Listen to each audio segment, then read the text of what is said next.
Preeti Tiwari is registered with SEBI as Individual Research Analyst.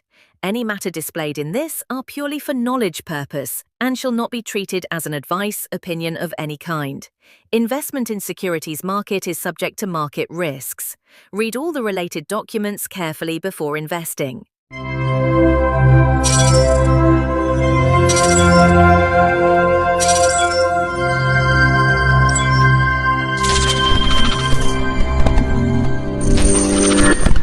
Hello, namaste, and welcome to your own channel, Platinum Research. In case if you have not subscribed to us, please go ahead and subscribe. And अगर आप website पे जाएंगे तो you'll find out the other social media handles as well, जहाँ पे you can go ahead and find out कि हमारे और भी जो social media links है वहाँ पे mentioned है. You can go ahead and for anything, for any queries, you can go ahead and click this call button. यहाँ से you can go ahead and call us as well. So now let's quickly go to the important news which is coming in market, that Trump imposes 25% tariff on India, and it is actually a bad news. The only reason is क्योंकि this was actually not expected. So what we were expecting is कि कुछ अच्छा news आएगा. जो current situation है tariffs की, that will be like European nations है और जो जापान है वहाँ पे if you see they have got a better deal, मतलब उनकी negotiation policy was much better. So this was actually not expected. तो जब एक्सपेक्टेशंस वर्कआउट नहीं करता है मार्केट्स में, वहाँ पे इश्यूज आती है. अभी इंडिया यूएस है वो एंगेज थे नेगोशिएशन में, और हम एक्सपेक्ट कर रहे थे कुछ ऐसा mutually beneficial kind of agreement आएगा, but you never know, expect always unexpected, especially from Mr. Tariff, that is Mr. Trump. So अभी हमारा जो मेन फोकस है, कौन कौन से सेक्टर्स है वो इफेक्ट होने वाले, वो भी हम थोड़ा डिटेल में समझेंगे.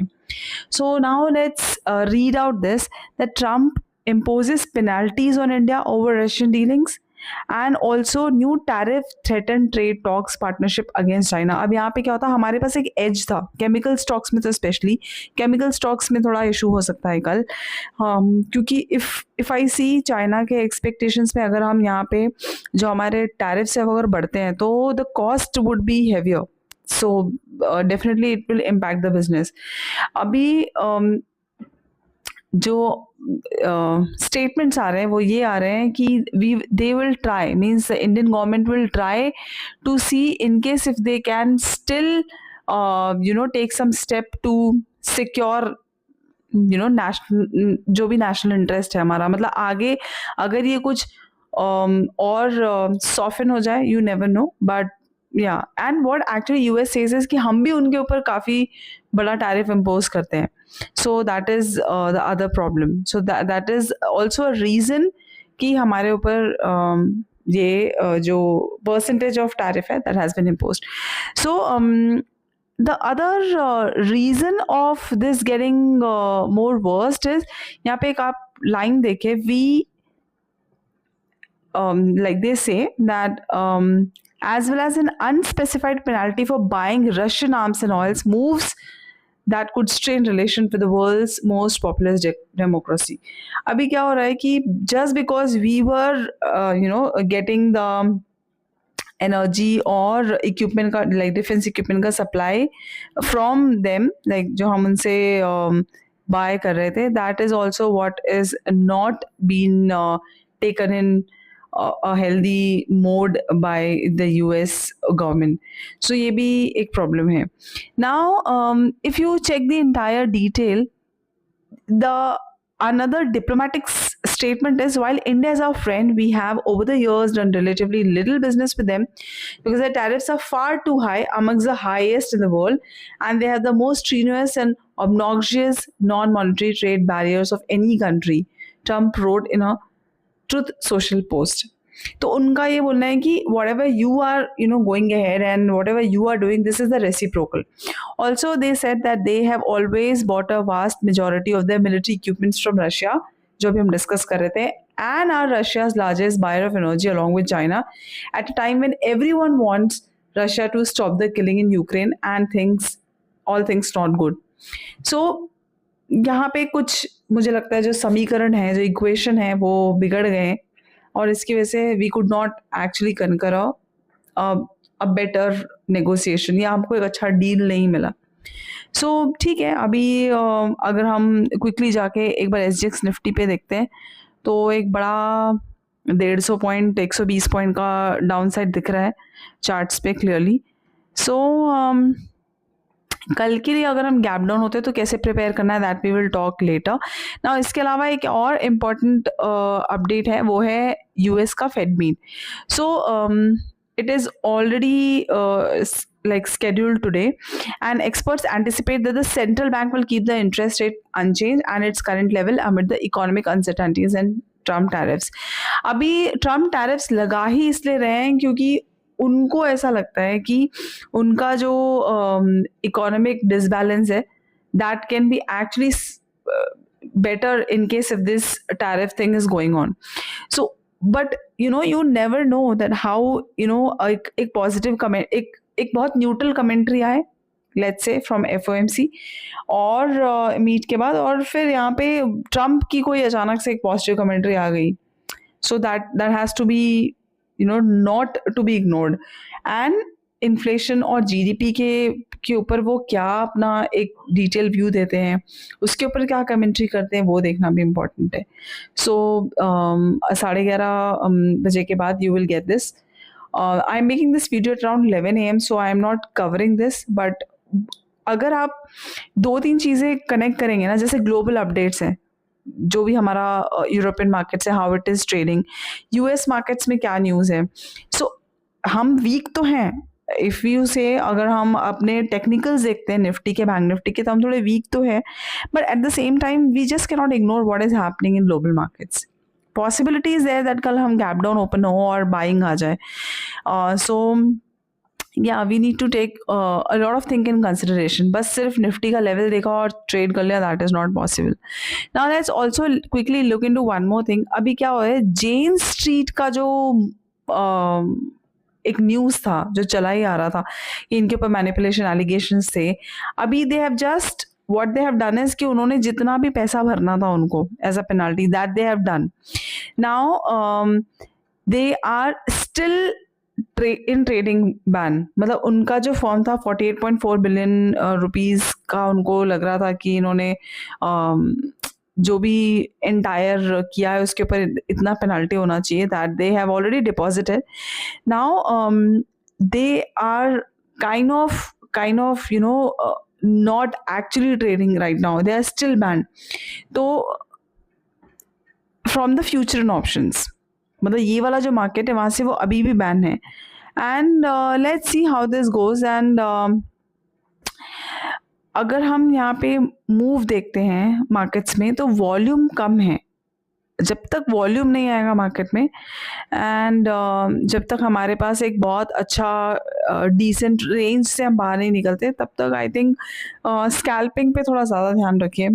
सेल ऑन राइज का सिचुएशन अभी भी बना हुआ है, but at the same time I think one fine day and we will be about 25,000, that is also there.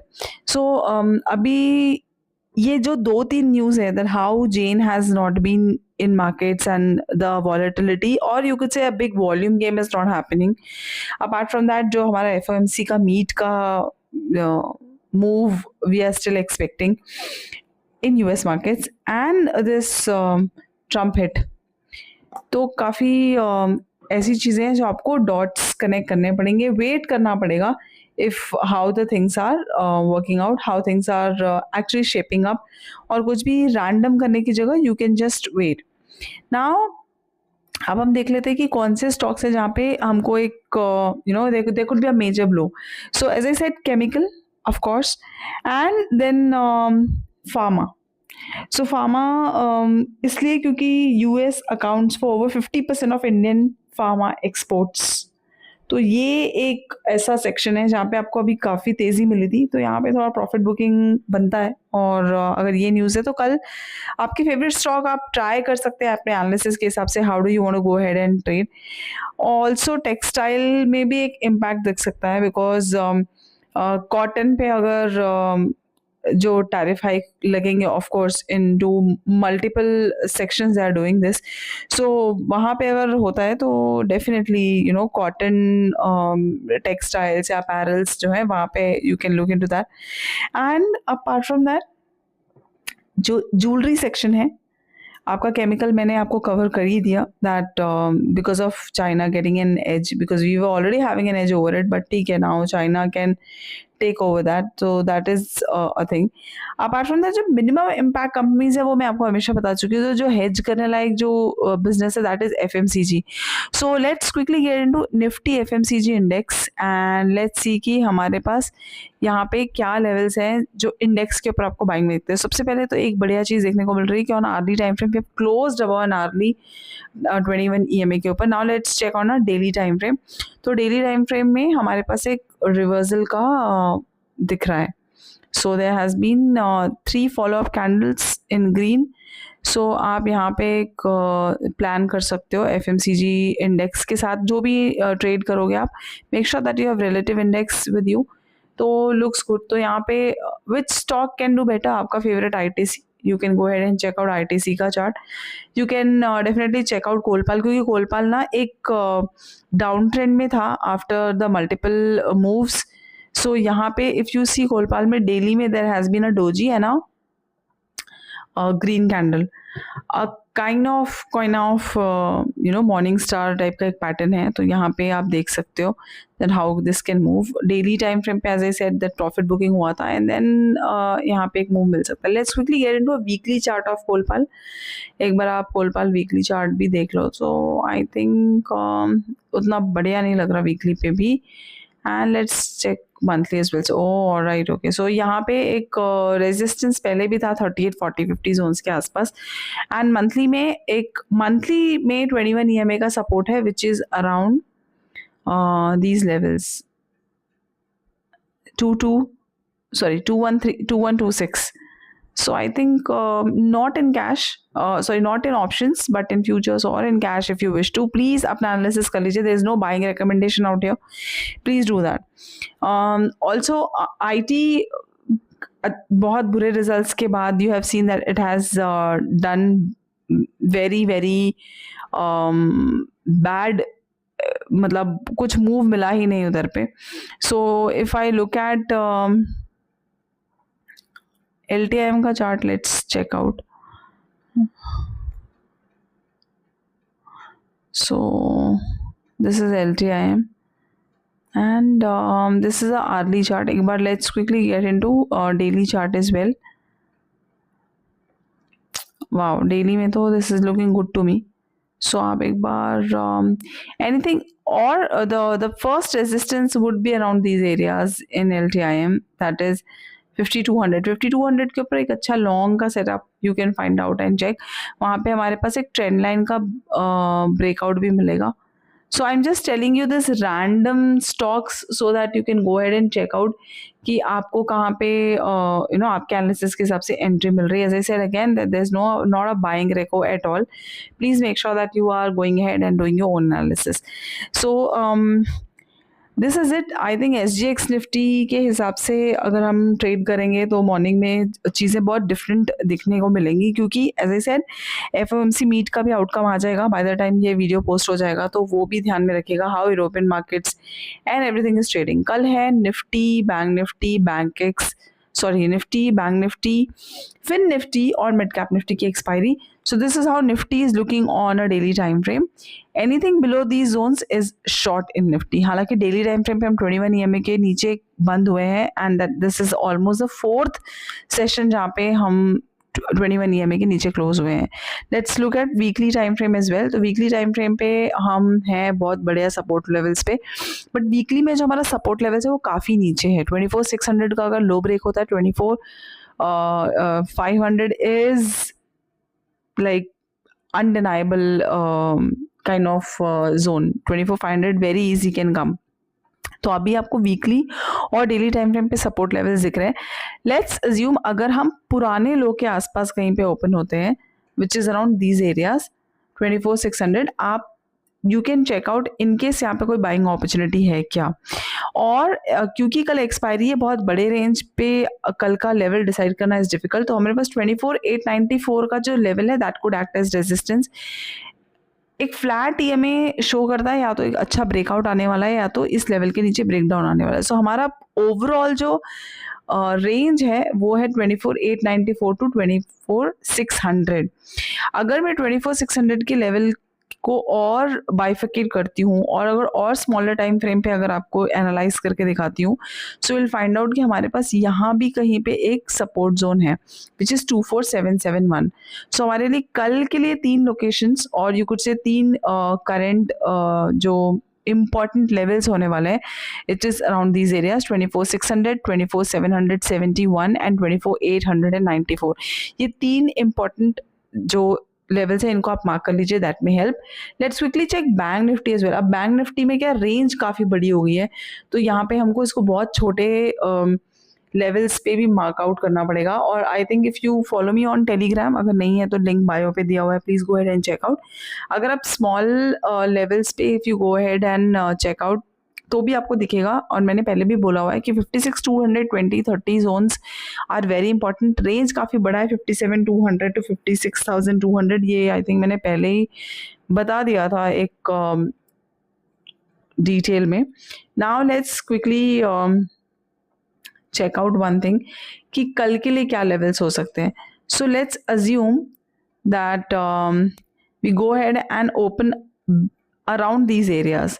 So let's see, अगर हम कभी कहीं इधर कहीं खुल जाते हैं विच इज़ अराउंड 55,800 और something, let's assume, I am not telling you that बहुत बड़ा गैप डाउन होने वाला है। सो कल हम इधर कहीं खुलते हैं, सो मेरा पहला जो रेजिस्टेंस होगा वो ऑटोमेटिकली ये हो जाएगा विच इज़ अराउंड 56,220, 530, ये लेवल्स जो हमारे हैं that will act as a resistance. और उसके ऊपर भी हमारे पास एक रेजिस्टेंस एरिया होगा। I will tell you why, क्योंकि ये मेरा एक सपोर्ट जोन रहा इंट्राडे बेसिस पे ऑलमोस्ट। तो मेरे लिए जो कल के लिए 3 इंपॉर्टेंट लेवल्स हैं वो है 56,227, 56,054, 55,867। इस जोन के ऊपर कहीं पे भी आपको मूव मिलता है तो आपका कल का अपसाइड जो है वो आई थिंक ये लेवल के आसपास कैप्ड रहेगा विच इज़ 56,320। तो कल के लिए जो 3 इंपॉर्टेंट लेवल हैं, these are I'll just note this down for you so that you don't mess this up. 56,320, then 56,227, then 56,054 and 55,867, ये यहाँ पे मार्क्ड है ऑलरेडी। तो ये जो 3-4 इंपॉर्टेंट लेवल्स है वो अपने लिए मैं लिख देती हूँ यहाँ पे भी, सो दैट 55,867। तो ये हैं कल के लेवल्स आपके लिए बैंक निफ्टी के लिए। आप आपको अपना कुछ भी एनालिसिस करना हो या प्लान करना हो कर लीजिए। I am not moving into OI data because बहुत लंबा वीडियो हो जाएगा and you may not be able to get into every single detail what I am trying to tell you here. एक बार फिर निफ्टी भी देख लेते हैं। Just a second.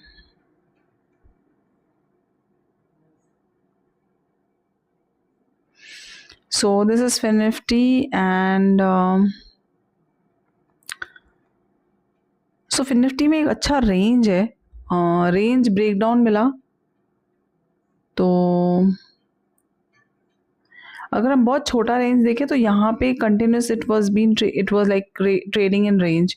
ये पूरा रेंज में ट्रेड कर रहे थे हम, तो ये रेंज ही आपका you can mark down immediately on the lower side this range and another on the upper side this range, that is 26,635 and 26,746।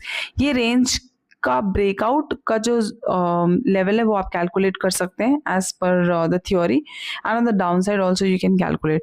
तो अगर मैं इमीडिएट एक डाउन साइड भी यहाँ पे कैलकुलेट करती हूँ ना, तो even if I don't calculate आपको यहाँ पे रेंज दिख रहा है। So this is an important area 56,520। सो इसको आप थोड़ा ध्यान में रख सकते हो। एंड ऑन द अपसाइड आपको ये एरिया यहाँ, मुझे ऐसा लगता है on the upside it will be capped up till this. So कल के levels for Fin Nifty also is marked.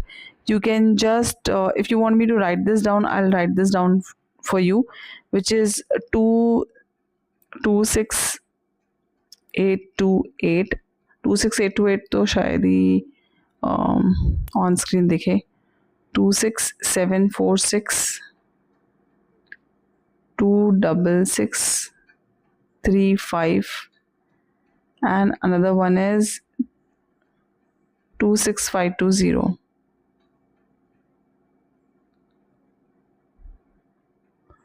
26520। सो ये है फिन निफ्टी के लेवल्स आपके लिए। You can just mark this down and make sure that you note this for your reference, that may help you. Now let's quickly go to mid cap. So mid cap में तो एक आज अच्छा trade मिल सकता था और मिला भी। I don't know if you guys have actually traded this. So mid cap nifty is this. If you check यहाँ पे एक बहुत ही बढ़िया ट्रेंड लाइन का जो सपोर्ट था यहाँ पे, और एक रेंज ब्रेकआउट भी था। So a clear this support was here. Now the only trouble is, अगर मैं थोड़े बड़े टाइम फ्रेम पे देखूंगी ना तो ये और डेंजरस दिखेगा। सो this is this is actually on a bigger time frame, that's why we could not carry this। तो एक बहुत ही bearish जो यहाँ पे सिग्नल है वो दिख रहा है। So I just delete this and I will go head and I explain this to you इसके लेवल्स। तो पहले हम 1 घंटे के टाइम फ्रेम पे देखते हैं। This is how it actually happened in the morning, कि हमको एक रेंज का ब्रेकआउट मिला इधर, और it did actually well.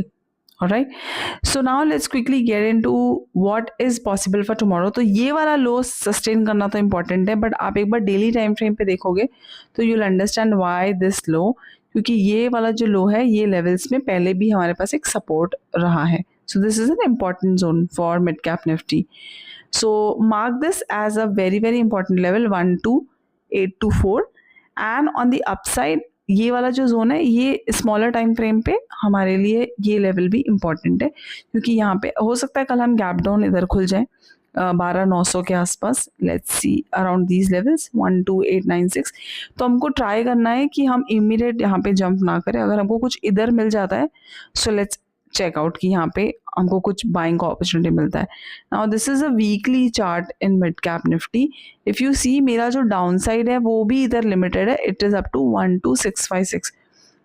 You never know that how it will react tomorrow, but मैं आपको बड़े लेवल्स बड़े जोन्स पे भी आपको दिखा दे रही हूँ कि हमारे पास ये जो लेवल है ना 13180 का, as per OI also it must be an important resistance. मतलब 13200 एक इम्पॉर्टेंट रेजिस्टेंस होने वाला है कल सेलर्स के लिए। This level can be a important level कि आप ये लेवल के आसपास चेकआउट करो, इधर कुछ भी अपसाइड मिलता है एक अच्छा सेल ऑन राइज आपको मिल जाएगा। नाउ वापस getting back to a smaller time frame that is minimum 45 minutes एक बार देख लेते हैं।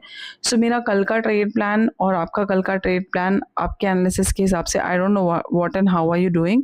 सो फॉर मी इन केस अगर मुझे कहीं पे भी ये वाले लेवल्स के ऊपर बाइंग अपॉर्चुनिटी मिलती है I will definitely plan out for this. And for now as I said कि यहाँ पे एक ट्रेंड लाइन का जो है सपोर्ट एरिया है, तो अगर मुझे स्कैल्प करना है तो मैं ट्रेंड लाइन सपोर्ट एरियाज के बेसिस पे scalp I can plan. But जैसे ही ये रेंज ब्रेक डाउन मिलेगा, if this range is break down एक अच्छे शार्प फॉल के लिए you can plan a put trade, क्योंकि this is a very congestion वाला area.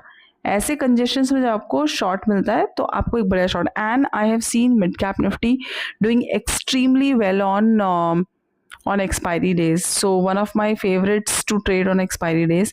So mid cap Nifty के लिए भी हम लेवल्स मार्क कर लेते हैं so that it becomes easy for you to read this out or mark this out on your charts that may be of help। so फिलहाल के लिए हम जो नियर बाय लोज एरियाज हैं वो ध्यान में रख लेते हैं। So let's quickly check mid cap Nifty का। It is 13180 then 13070, 12834 and 12656। ये लेवल्स होने वाले हैं हमारे पास, आई एम सॉरी, ये लेवल्स होने वाले हैं हमारे पास कल मिड कैप निफ्टी के लिए।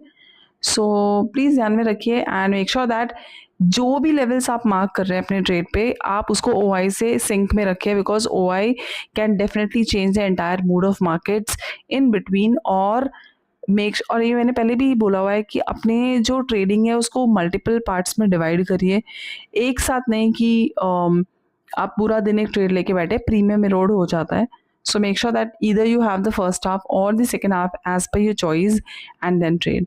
I think that's it for today, guys. All the best for tomorrow, and focus on one or two indices more, क्योंकि हमारे पास कल Nifty, bank Nifty, mid cap Nifty and फिर निफ्टी 4 एक्सपायरीज है, तो आप कोई 2 पर्टिकुलर इंडाइसेस पे focus करिए, थोड़ा इजी रहेगा आपको करने के लिए and you would not be panicking.